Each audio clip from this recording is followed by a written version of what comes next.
Taupette, gentille petite femme entretenue, à rouge à lèvres et mule de cygne, assez sotte et toujours effrayée, vit dans un garni et dispose sur son couvre-lit de satin à volant des poupées à grande jupe gagnées par son ami au tir à la carabine de la fête des loges.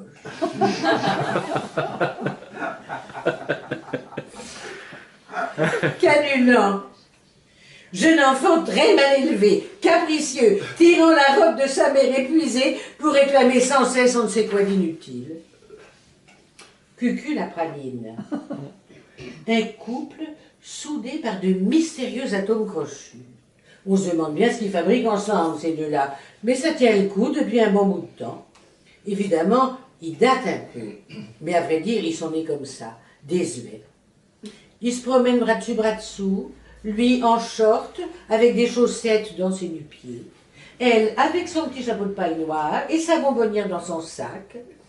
On est bien forcé de les inviter au mariage, mais on en a honte et on se fiche d'eux entre soi. Ils s'en rendent même pas compte.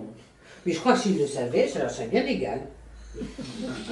Tartignole, c'est la fifi des précédents. Une grande bringue à mollet de coq, souliers plats, longue jupe informe. Elle cherche vainement à se rendre utile et sera difficile à caser. Prime Sautier, un charmant lève-tôt qui aime gambader dans la campagne au printemps en sifflotant un petit air gai. Chafouin, il est tout en nez pointu et mine de rien fourré dans les affaires des autres. Lèvres fines, moustaches, pommettes saillantes, un paysan dont la casquette perpétuellement vissée sur sa tête abrite des yeux minces, rapides et toujours en mouvement. Patachon, un bon vivant dans la trentaine qui commence à avoir du ventre, fait le tour des cafés le soir sur les grands boulevards en quête d'une bonne fortune, rit fort sous les néons, offre des tournées, puis rentre tard dans son logis désordonné de vieux garçon, d'une galipette qu'il se jette sur son lit et s'endort en ronflant. Attrayante, femme largement pourvue sur le devant, qui éveille chez certains hommes des souvenirs de prairies grasses et de clarines.